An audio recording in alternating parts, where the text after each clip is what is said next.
Hi, I'm Ava, a 32-year-old single woman who is proud of running a 25 million business, but let me tell you, this success didn't just fall into my lap. My ex-husband Ethan was part of this journey, though not in the way you might think. He had a knack for making me feel small and worthless, but strangely that pushed me to prove him wrong. The story began when I was 26, fresh out of fashion school. I moved to Portland eager to jump into the fashion industry, but breaking into that world was tough. I eventually landed a job as a brand consultant for an art and antiques company. That's where I met Ethan at an art museum. He was splashing money on fancy pieces, and even though he wasn't my usual type, we hit it off. Fast forward 2 years and we got married. I moved into his luxurious mansion. He was the head of a successful luxury adventure travel company, making 6 figures a year. Even though Ethan was focused on his career, I stayed passionate about mine, especially fashion. I was juggling my brand consultant job and my fashion side projects. Life felt repetitive with the same 9-to-5 routine during the week and dinner parties on the weekends. In my free time I would often be found sewing away. I had a vision and had been experimenting with fabrics for a long time. Back in college I used to make custom dresses for people and I was pretty good at it, but starting a fashion label was a whole different challenge. It was huge. I had some savings, but launching a company needed more money, so I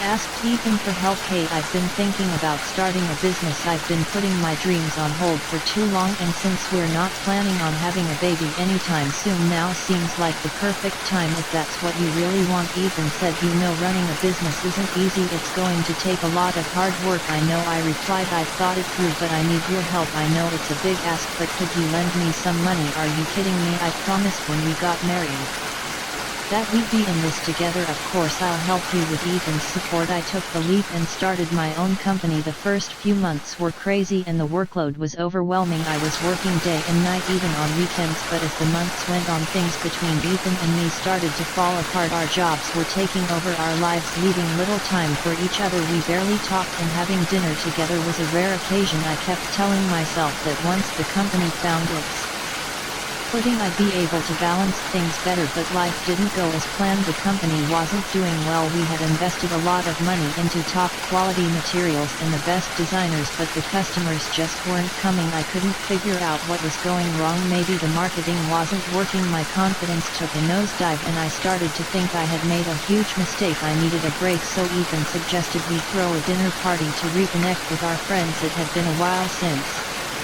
we had seen them. My social life had become all about the company, so I thought, why not? We decided to invite 2 couples we were close to, Owen and his wife Sophia, and Carter and his wife Lily. None of us had the time or energy to cook, so we ordered food from a steakhouse instead. I managed to make some brownies for dessert, and when our guests arrived the conversation started flowing. I felt myself relaxing, like I was taking a little break from all the stress just by catching up with good friends. Hey, before we start, I just want to say thanks for hosting us, Ava. One of my friends said you're the reason we're having this dinner, to celebrate your success. So thanks, guys. I replied, I'm lucky to have friends like you. You've come a long way, Ava. Cheers to your amazing business journey. Absolutely. Hey Ethan, how about that bottle of Dom Perignon we got? Let's open it to mark the occasion. Of course, let's make it special, Ethan said. You guys know how to turn any gathering into a celebration. That's how we roll.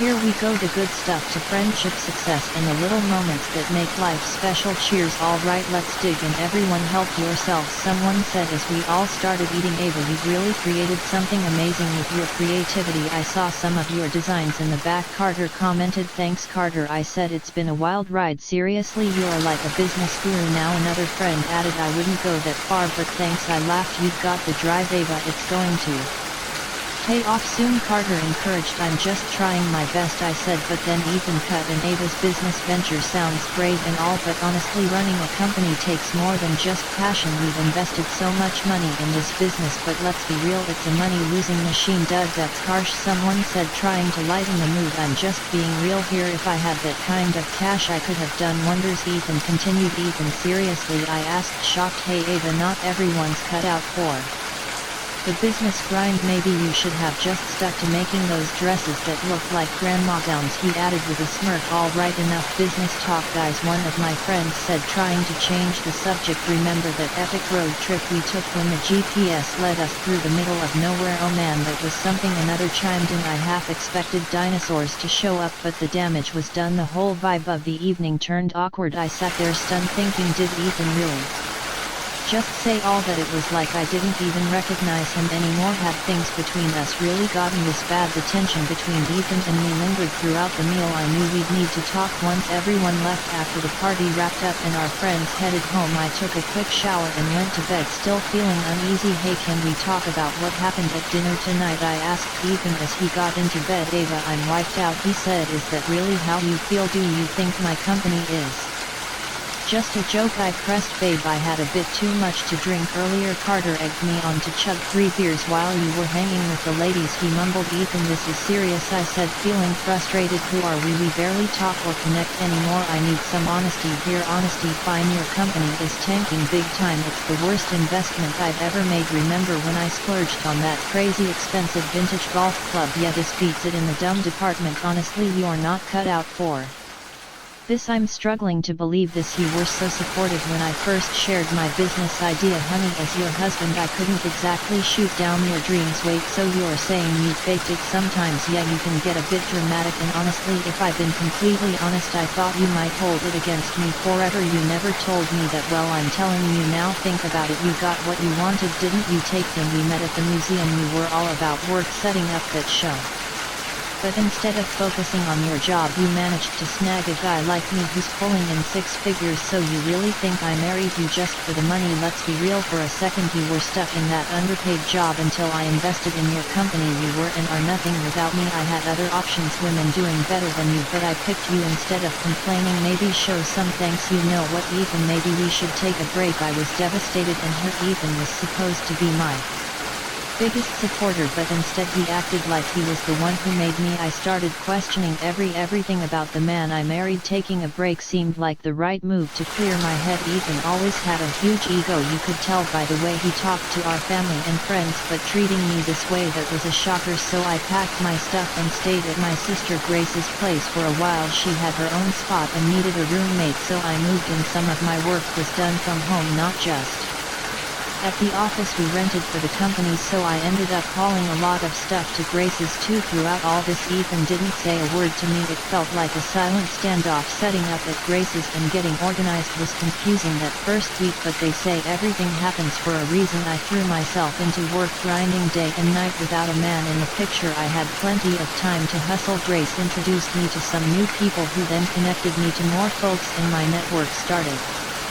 expanding. I rethought my whole company's strategy and decided to hit reset. Ryan had seriously underestimated me. With the right support, a positive mindset, and some encouragement, my company took off. The demand for my clothes skyrocketed. Everyone wanted them. Social media influencers were all about promoting my brand. I was on CLOUD9. The truth is, Ethan had been trying to get in touch with me after I moved out. He called nearly every day, but I ignored his calls. Eventually I thought it might be time to sort things out. I planned to swing by our house to grab my stuff and maybe, just maybe, patch things up with Ethan and consider moving back. And when I got to the house, Ethan wasn't there. I went into my old office first, gathered my things, and then figured I'd leave him a voicemail. Hey, I swung by and used my spare key to grab a few things, but there's more to it. I wanted to see you too. I might have gone a bit overboard. I paused the voicemail as I walked into our bedroom and my jaw practically hit the floor. There were women's clothes all over the bed, a black silk robe, a couple of dresses, even makeup scattered on the dresser. It hit me like a truck. Ethan had been seeing someone else while still married to me, and to make it worse, he had brought her into our bedroom. I snooped around a bit, hoping for some other explanation, but deep down I knew the truth. It was staring me in the face. I dug through the closet, and sure enough, there was a whole collection of this other woman's stuff, bags, jewelry,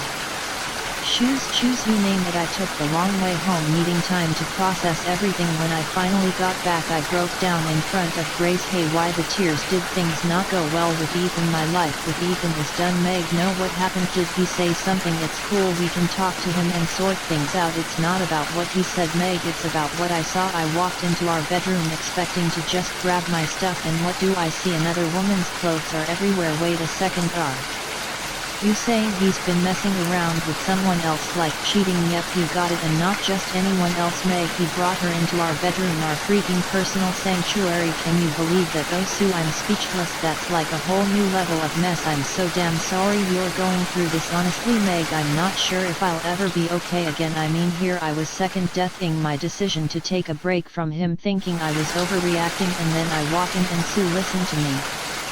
You're so strong and you deserve way better than this. We'll get through this mess together, step by step. Look, you've got that big fashion event coming up. Promise me you'll focus on that, okay? Don't let this mess with your head. You know what, Meg, there's just one step I'm taking. I'm calling my lawyer tomorrow to get that divorce ball rolling, and the next time I'm facing Ethan is why I'm handing him those damn papers. I just can't find the words to say to him. The disgust is too real. Are you sure about this? I mean, maybe you're rushing into it. No, Meg, I'm sure he had the nerve to diss me and act like some hero for choosing me over better girls, but cheating and fooling around with someone else, sorry, but that's a deal breaker for me. Whatever you decide, Sue, I've got your back. Your call, your life. I'm in your corner all the way. I stuck to my word and called my lawyers, so the whole divorce thing was in motion. Meanwhile, I had this massive marketing event for my company, big shots and major names were going to be there, so I had to keep my head in the game, and trust me, my company was in full bloom. Not to boast, but let's just say I made some pretty lavish purchases for myself. Anyway, I made sure to invite all my friends to the event. When the big day came, famous faces, social media stars, and just regular peeps like my friends were all in the mix. I was running around making sure everyone was having a blast, but then the security guys pulled me aside and told me there was this drunken dude at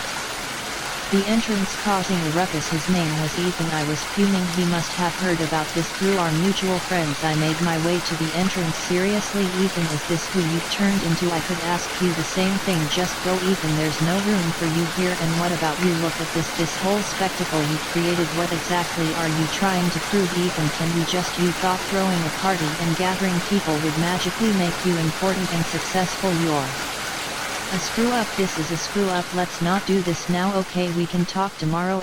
Go ahead and do what you're great at. Find another rich guy in there and bleed him dry, you vampire. I reached my limit and finally had enough. I made sure he got escorted out. The whole night was ruined for me. My mood hit rock bottom, but I decided to keep the incident to myself. I didn't want to spoil anyone else's time. By then I'd grown so much stronger and I knew what I had to do. The very next day I sent him a hefty check just to prove a point and deflate that massive ego of his. He tried calling me for days afterward, but I gave him radio silence. Finally the divorce papers came through. I decided to give them to him face to face, and let me tell you, it wasn't just one paper I wanted to hand over, it was two. He spent ages tearing me down, making me feel like I was worth nothing. He wrecked our marriage and even succeeded in raining on my parade during my big day. That was the tipping point for me. No more humility.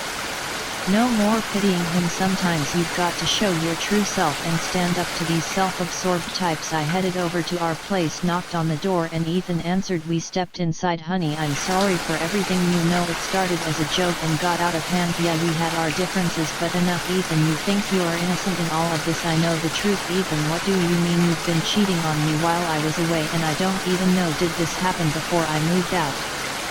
Is this why you kept saying you weren't ready for a baby? Who told you that? Who snitched on me? Wow, I can't believe this. What's wrong? You know what? I don't even want to know. Our marriage has been a complete train wreck. We weren't here and things got messed up, but what we have is real.